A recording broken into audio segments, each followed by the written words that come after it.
டாஸ்மாக் தலைமை அலுவலகத்தில் இரண்டாவது நாளாக அமலாக்கத்துறை சோதனை தொடர்ந்து கொண்டிருக்கிறது. அது மட்டுமின்றி தமிழகம் முழுவதும் திமுகவினருக்கு சொந்தமான மதுபான ஆலைகளிலும் இரண்டாவது நாளாக அமலாக்கத்துறை சோதனை தொடர்கிறது. டாஸ்மாக் நிறுவன மதுபான கொள்முதலில் முறைகேடுகள் நடைபெற்று இருப்பதாக எழுந்த குற்றச்சாட்டின் அடிப்படையில்தான் இந்த தீவிர சோதனை நடத்தப்படுவதாக தகவல்கள் கசிந்த வண்ணம் இருக்கிறது. வெளிநாடுகளில் இருந்து மதுபானங்களை முறைகேடாக இறக்குமதி செய்தது, மது ஆலைகளில் இருந்து கொள்முதல் செய்யப்படும் மதுபானங்களை உரிய பதிவு இல்லாமல் நேரடியாக டாஸ்மாக் மூலம் விற்பனை செய்தது என்று ஒரு பெரிய லிஸ்டே இருக்கிறது. இந்த சோதனையில் இதுவரை கைப்பற்றப்பட்ட பல்வேறு ஆவணங்கள் மது ஆலைகளில் கொள்முதல் செய்யப்பட்ட ஆவணங்களையும் ஒப்பிட்டு விசாரணை நடந்து கொண்டிருக்கிறதாம்.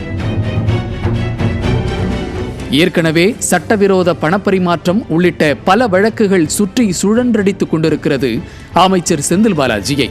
ஆனாலும் அவரை அமைச்சராக்கி அழகு பார்த்தே தீருவோம் என்று கங்கணம் கட்டிக்கொண்டு டாஸ்மாக்கையும் அவருக்கே எழுதி கொடுக்காத குறையாக அமைச்சராக்கி அராஜகம் செய்த திமுகவின் திட்டத்தில் மண்ணள்ளி போட்டிருக்கிறது உச்சநீதிமன்றம். அவர் மீது அமலாக்கத்துறையின் வழக்கு நிலுவையில் இருக்கும் போதே அமைச்சராக தொடர்ந்து கொண்டிருப்பதால் அவர் அமைச்சராக தொடர வேண்டுமா என்று ஏற்கனவே கேள்வி கேட்டிருந்தது உச்சநீதிமன்றம். இந்த சமயத்தில் தற்போது டாஸ்மாக் தலைமை அலுவலகம், மதுபான ஆலை நிறுவனங்கள் என்று மாறி மாறி எல்லா இடங்களிலும் நடக்கும் ரெய்டுகளை பார்க்கும்போது செந்தில் பாலாஜிக்கு நிச்சயம் சிறைதானோ என்று என்ன தோன்றுகிறது. விஞ்ஞான ஊழலை நிறுவனமயமாக்கி தமிழ்நாடு அரசு நிறுவனத்தின் தலைமை அலுவலகத்திற்கு அமலாக்கத்துறை ரெய்டு வரும் அளவிற்கு வெட்கக்கேடான நிலைக்கு ஸ்டாலின் மாடல் அரசு தள்ளி இருப்பதுதான் இங்கு வேதனையின் உச்சமே. ஊழல்களின் ஊற்றிடமான திமுகவின் ஆட்சியில், அதுவும் ஊழல் செய்து அமலாக்கத்துறையால் கைது செய்யப்பட்டு பிணையில் வருவதை தியாகமாக கருதும் இந்த ஊழல் திலகங்களின் ஆட்சியில் நேர்மையெல்லாம் எப்படி எதிர்பார்ப்பது?